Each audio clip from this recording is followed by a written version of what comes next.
मी समर्थ. ओम नमः शिवाय. शिवलीलामृत अध्याय 2. शिवरात्री महात्म्य. व्याधकथा. श्री गणेशाय नमः. श्रोते हो, जो मनुष्य सदैव शिवस्मरण करतो त्याला भुक्तिमुक्तीची प्राप्ती होते. त्याचे सर्वतोपरी कल्याण होते. सर्व प्रकारची संकटे नाहीशी होतात. परिसाचा लोखंडाला न कळत जरी स्पर्श झाला तरी त्या लोखंडाचे सोने होते. अजाणतेपणे अमृतप्राशन केले तरी अमरत्व प्राप्त होणारच. लहान मुलाने अज्ञानाने गवतात अग्नी टाकला तरी ते गवत जळून भस्म होते. त्याप्रमाणे शिवस्मरण कसेही घडले तरी मनुष्याचे कल्याण होणारच. अगदी थट्टेने जरी शिवनाम घेतले किंवा उगीचच शिव शिव असा टाहो फोडला किंवा आपल्या मुलाबाळांना शिव शिव अशा हाका मारल्या तरीसुद्धा सर्व पातके जळून जातात. म्हणून मोठ्या प्रेमाने शिवस्मरण करावे, शिवध्यान करावे. ब्राह्मणाला शिवस्वरूप समजून त्याची सेवा करावी. शिवरात्रीच्या दिवशी उपासपूर्वक जागरण केले असता महापातकांचा नाश होतो.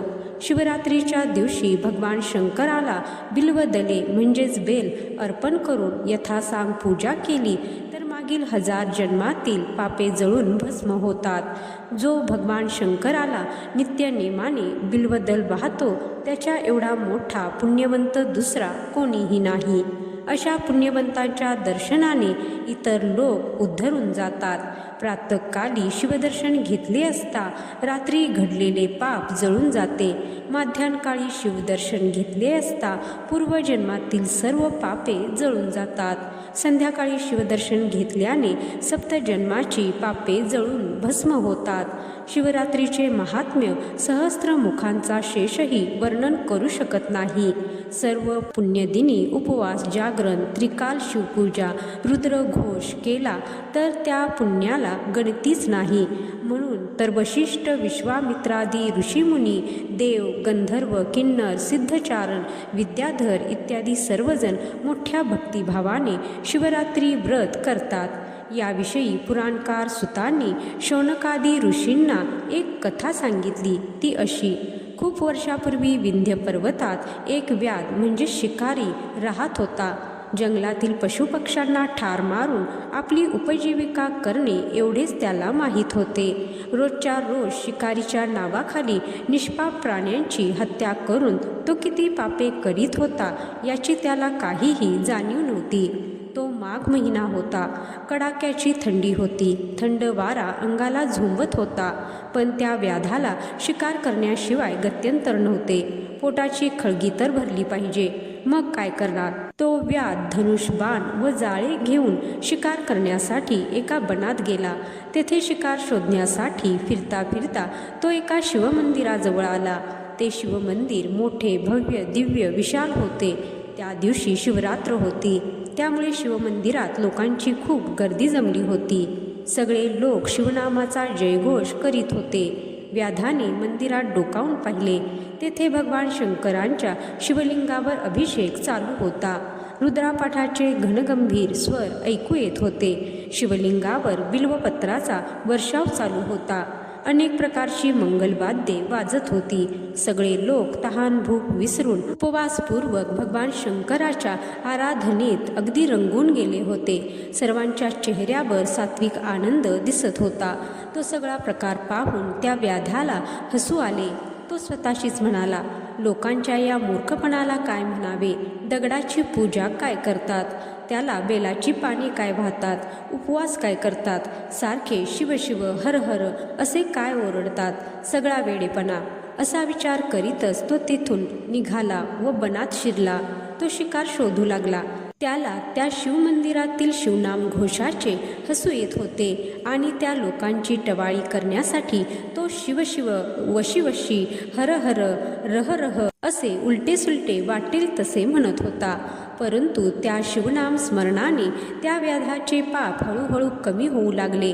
तो व्याध दिवसभर शिकारीसाठी बनात भटकला, पण त्या दिवशी त्यास एकसुद्धा शिकार मिळाली नाही. त्याच्या पोटात अन्नाचा कणसुद्धा नव्हता. दिवसभर त्याला उपवास घडला. बघता बघता संध्याकाळ झाली. सूर्य अस्ताला गेला. अंधार पडू लागला. इतक्यात त्याला स्वच्छ पाण्याने भरलेले एक तळे दिसले. त्या तळ्याच्या काठावर एक गोलाकार बेलाचे झाड होते. त्याच्या फांद्या खूप खालपर्यंत वाकलेल्या होत्या. व्याधाला वाटले या तळ्यावर पाणी पिण्यासाठी नक्कीच एखादा प्राणी येईल, म्हणून तो त्या बेलाच्या झाडावर चढून एका फांदीवर बसला. त्याने धनुष्यबाण सज्ज ठेवले होते, परंतु तो वृक्ष इतका घनदाट होता की त्यामुळे त्याला समोरचे काहीच दिसत नव्हते. म्हणून तो उजव्या हाताने बेलाचे एक एक पान तोडून खाली टाकू लागला. पण योगायोग कसा पहा, त्याच वृक्षाखाली एक दिव्य शिवलिंग होते. साक्षात ब्रह्मदेवाने त्या शिवलिंगाची स्थापना केली होती. तो व्याध त्या बेलाची पाने तोडून खाली टाकीत होता. ती बरोबर त्या शिवलिंगावर पडत होती. त्यामुळे विनासायास अजाणतेपणे त्याच्या हातून शिवपूजा घडत होती. मनातल्या मनात त्याने शिव शिव हर हर चालूच होते. उपवास, जागरण, शिवपूजन व शिवस्मरण यामुळे त्या व्याधाच्या पातकांचा हळूहळू क्षय होत होता. असा तो व्याध शिकारीची वाट पाहत होता. इतक्यात तेथे पाणी पिण्यासाठी एक हरीण आली. तिचा प्रसूतिकाळ अगदी जवळ आला होता. त्या हरिणीला पाहताच व्याधाला आनंद झाला. त्याने धनुष्याला बाण लावला व बाण मारणार तोच ती हरिणी मानवी भाषेत म्हणाली, भल्या गृहस्था थांब, मला मारू नकोस. मी तुझा काहीही अपराध केलेला नाही. निरपराधी प्राण्याला ठार मारणे पाप आहे. मी गर्भिणी आहे. माझ्या पोटातील कोवळ्या जीवांनी तुझे काय केले आहे? माझ्यासारख्या गर्भवती हरिणीला ठार मारलेस तर तुला फार मोठे पाप लागेल, हे लक्षात ठेव. गोहत्या, ब्रह्महत्या, स्त्रीहत्या, गुरुहत्या ही महापापे आहेत. गुरुहत्येहूनही 100 पट जास्त पाप एक गर्भिणी मारल्यामुळे लागते. म्हणून विचार कर. व्याध म्हणाला, घरात माझी बायका मुले उपाशी आहेत. मलाही दिवसभर अन्न मिळालेले नाही. तो व्याध तिला आणखी म्हणाला, तू मोठी अद्भुत हरिणी दिसतेस. तू मानवी भाषेत कशी काय बोलतेस? तुला पाहून मला तुझ्याबद्दल दया येत आहे. तेव्हा तू पूर्वजन्मी कोण होतीस? तुला हे ज्ञान कसे झाले? व्याधाने असे विचारले असता ती हरिणी म्हणाली, पूर्वी देवदानवांनी समुद्र मंथन केले असता 14 रत्ने वर आली. त्यापैकी रंभा मी होते. माझ्या रूप लावण्याने देव अगदी वेडे झाले. मी अनेक ऋषी मुनींना सुद्धा भुलविले. मी अनेक स्वर्गसुखांचा उपभोग घेतला. त्यामुळे मला गर्व झाला. मी शिवभजनाचा त्याग केला. शिवरात्री, सोमवार, प्रदोषकाळी मी शिवपूजा केली नाही. मी मद्यप्राशन करू लागले. हिरण्या नावाच्या दैत्याशी मी रत झाले. एके दिवशी मी हिरण्याबरोबर वनात फिरत होते. हिरण्या शिकारीसाठी निघून गेला. मी शिवदर्शनासाठी कैलासावर गेले. तेव्हा क्रोधाविष्ट झालेल्या भगवान शंकरांनी मला शाप दिला. अत्यंत पापी अशी तू मृत्यूलोकात हरिणी होशील. तुझ्या 2 मैत्रिणीही हरिणी होऊन तुझ्याबरोबर राहतील. हिरण्य दैत्याने माझी आराधना केली नाही, म्हणून तोही हरिण होऊन तुमच्याशीच रथ होईल. या शापाने दुःखी होऊन मी भगवान शंकरांची आळवणी केली. तेव्हा त्यांनी मला उपशाप दिला. 12 वर्षानंतर तुम्ही माझ्या पदाला याल. मग मी पृथ्वीवर हरिणी म्हणून जन्मास आले. तेव्हा व्याधा तू मला खुशाल मारू शकतोस, पण आता माझा प्रसूतिकाळ जवळ आला आहे. मी परत जाते व प्रसूत होताच तुझ्याकडे परत येते.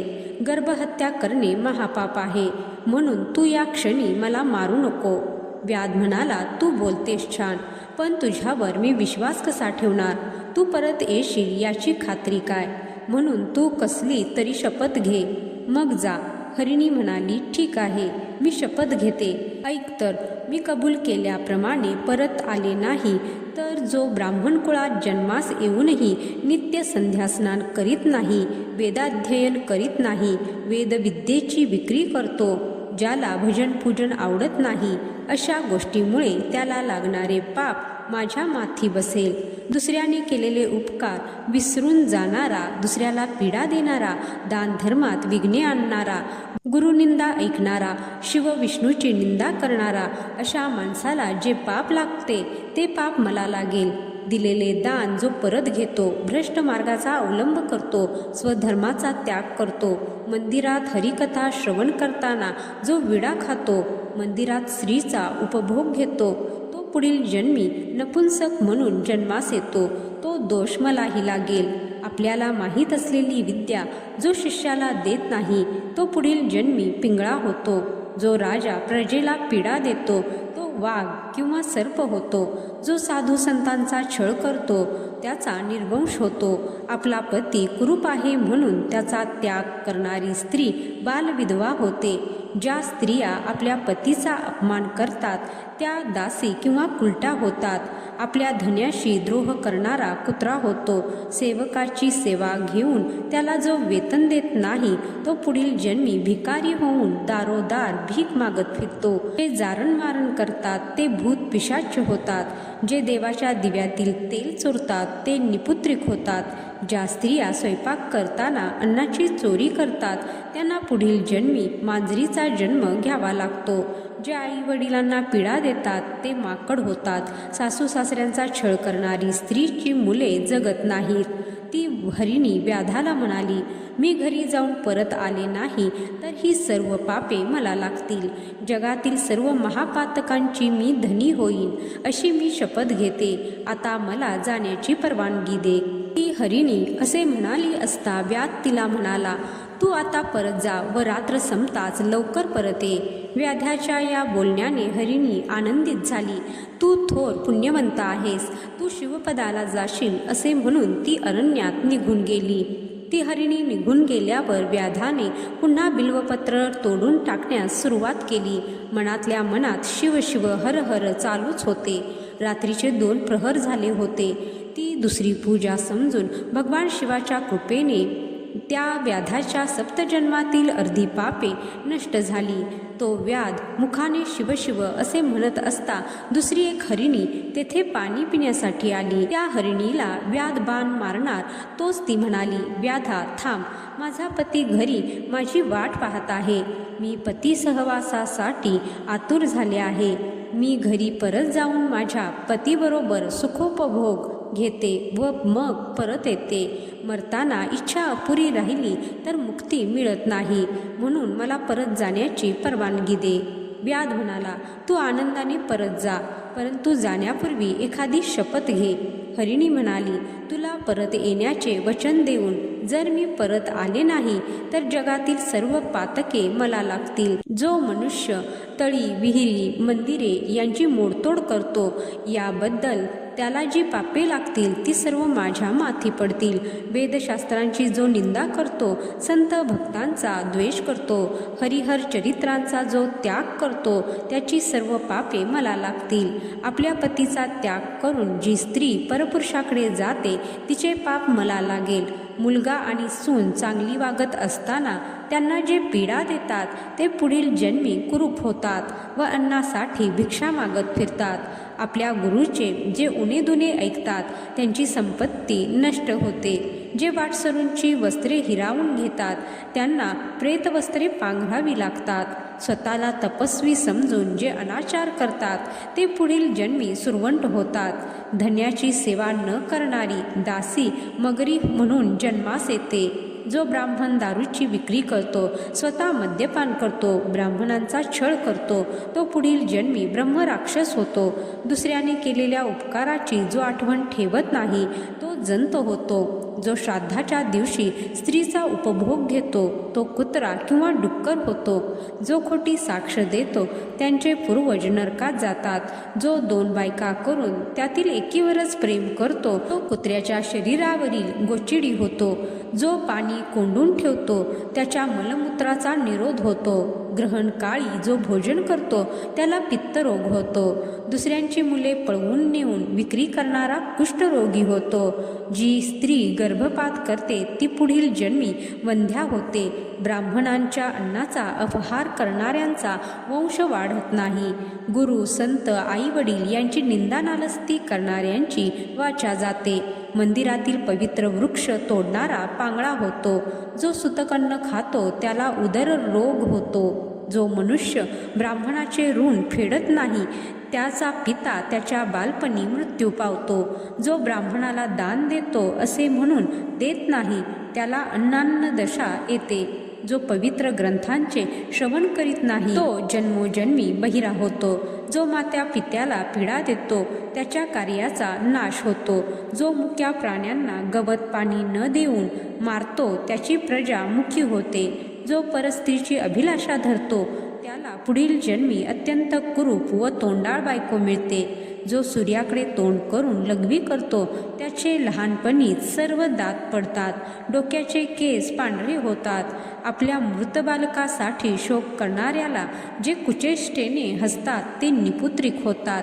हरिणी म्हणाली, व्याधा, तुला वचन देऊन मी परत आले नाही तर या सर्व पापासह जगातील सर्व महापापे माझ्या डोक्यावर बसतील.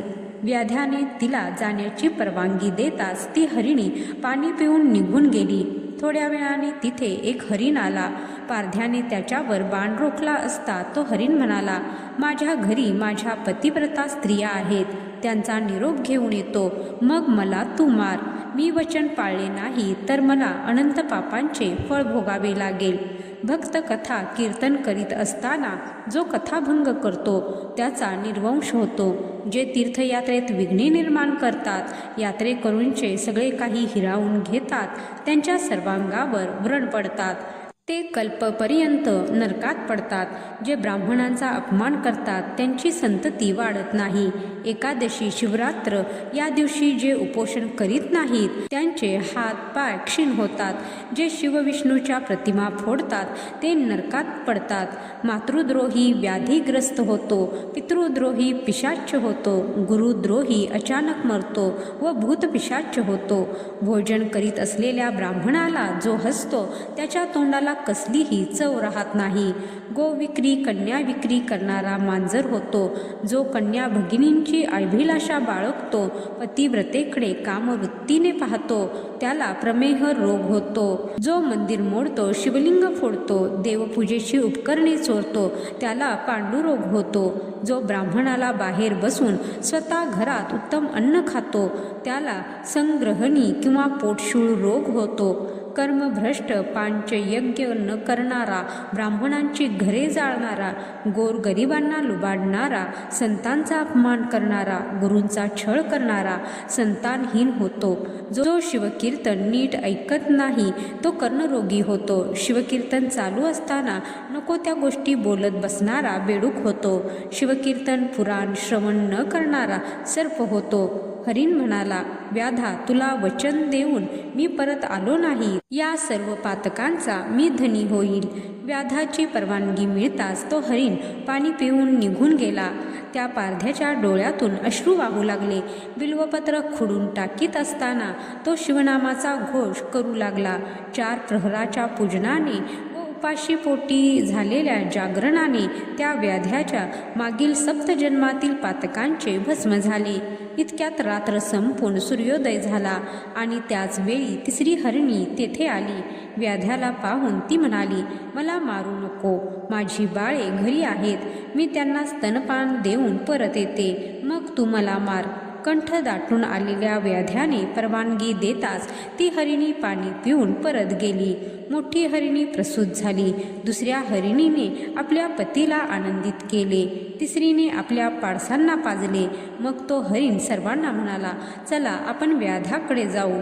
तो हरिण तिन्ही हरिणी व पाडसांसह त्या व्याध्याकडे आला.